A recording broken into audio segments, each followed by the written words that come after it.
Houston Astro fans, Dusty Baker has said farewell to 27 years of baseball. Bye, Farewell Dusty. to the Appreciate you. Astros. Yep. Thank you for going gracefully. It was a good thing on both sides, respectfully and everything else. Now the search is on for the next manager of this dynasty that we have here.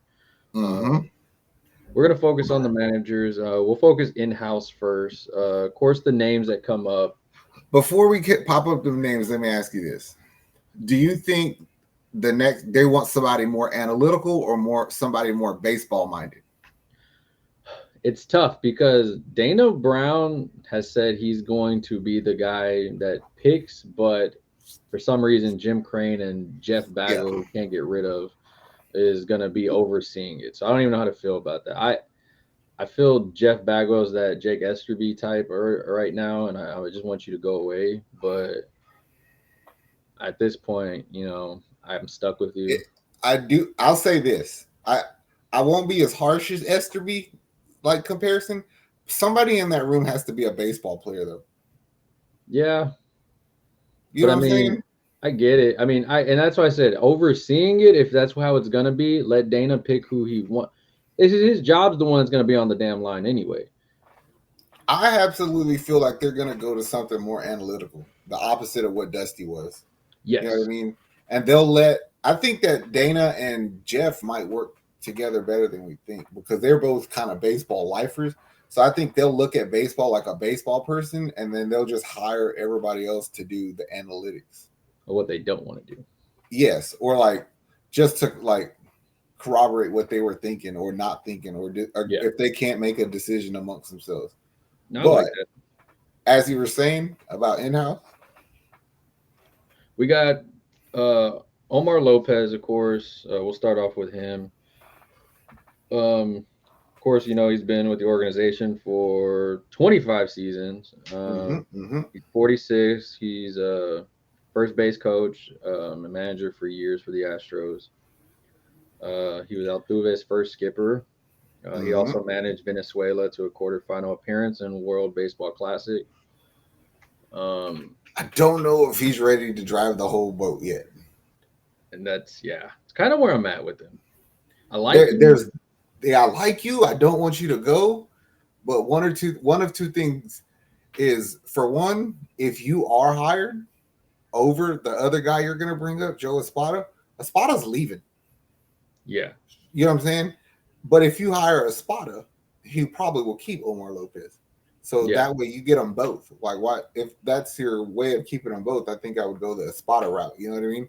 And Espada, I mean, going into him, he's of course loved by the players. He's the Astros staff since 2018. He played under both Hinch and Dusty, Mm-hmm. so kind of ties in both of them. And it seems like that's the easier choice for what's called a smooth transition. Mm-hmm. And so, of course, we've been calling for him the whole It's time. just like I don't see how it can't be Espada. Like literally, I think the quote earlier was like he has exceptional in-game decision making skills and ability to develop talent. And I was like, kind of exactly what the hell we want you to do. You know what I'm saying? Yeah, Like, what more do you want? The guy been here, he knows everything. It wouldn't feel like you're shaking the place up if you hire a spotter. yeah.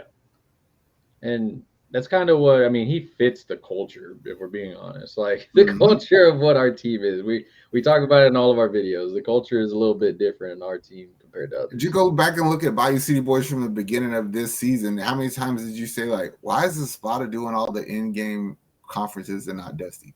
It's like, dude, you did all that role anyway. Like, you can do it. We've And seen it. yeah, we've seen it. And our best games were with you coaching when Dusty was sick. So I don't know. Spada has my vote Yeah, I of like a those two. spot. If it's a spot, I'm thinking the players are gonna like it. If the players like it, I'm cool with it. We've seen what happens when the players are thrived with the manager they trust and like. Mm-hmm. It's somebody they already know. It's not too many big changes. I'm sure that they'll respect any decisions he makes, being that you took in. I've already know you. I know what you're good at. I worked with you. Like you said, he's already been doing all the damn extra It, work and all it, that. it fits. the pressures that the Astros dynasty is. Like if you hired a Spada and he's in house, then that means you don't have excuses of a rebuild or anything. And there's like an additional pressure that they have to put on themselves, knowing that, but we wanted Dusty gone, we wanted a Spada, we got to perform. And we always do well with those kind of pressures. I think it would really rally the team at its core and what the core is to keep a Spada as your manager.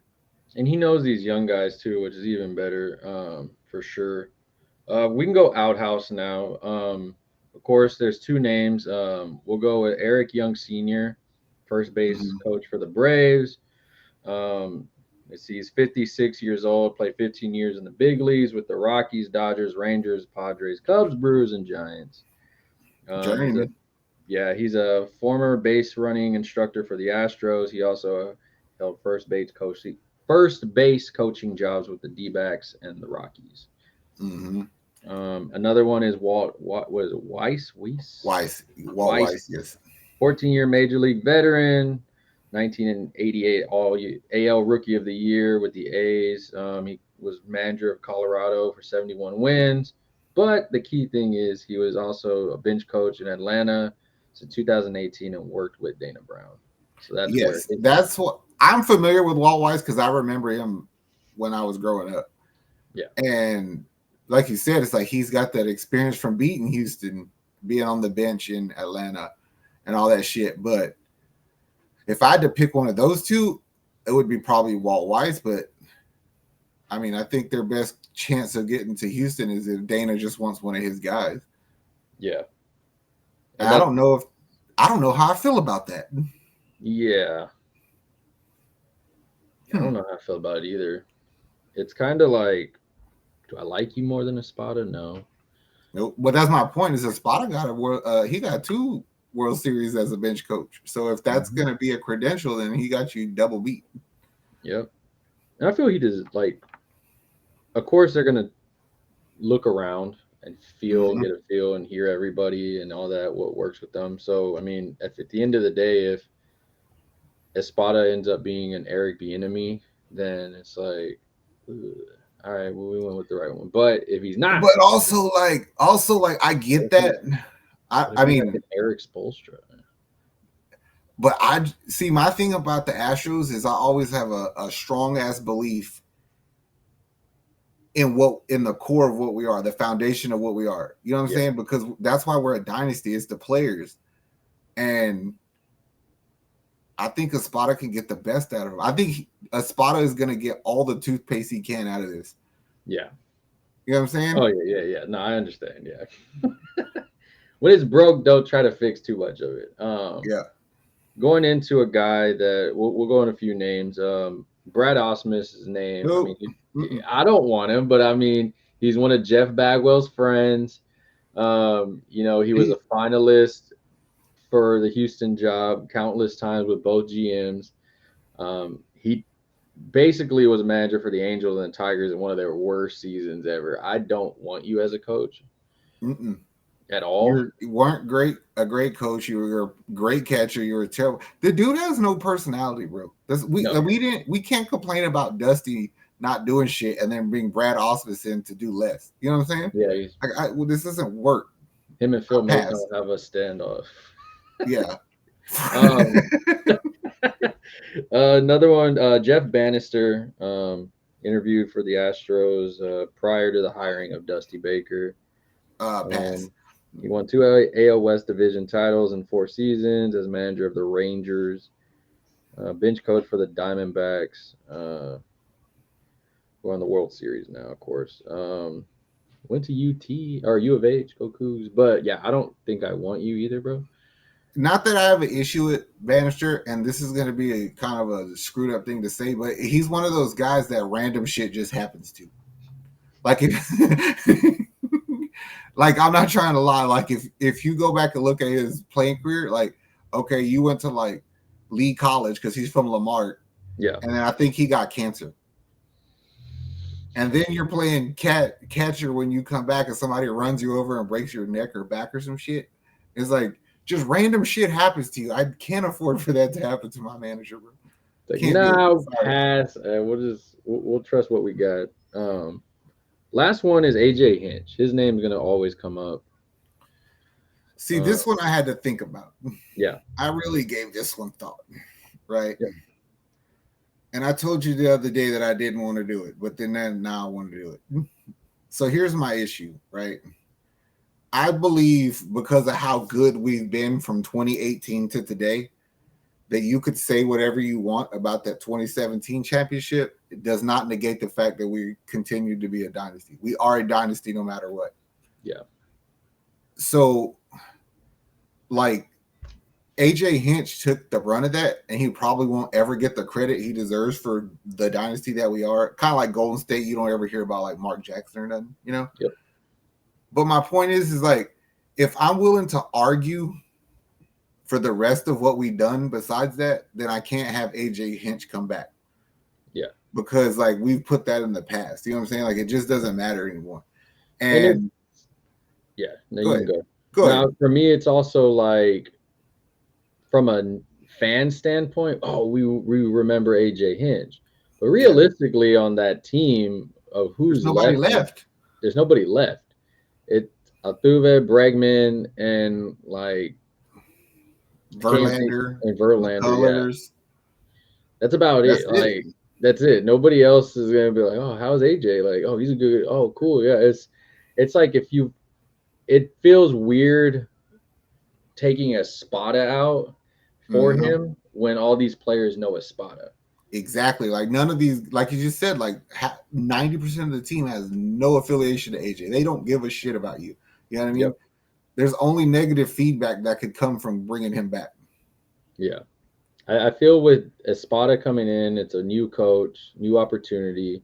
He fits the culture with us already. He knows the culture. He gives us an identity because we've seen it. I mean, freaking Yordan Alvarez had a personality whenever he was coaching. Yes. Like he's young. He wants them to be vibrant and show off like their superstar powers and everything.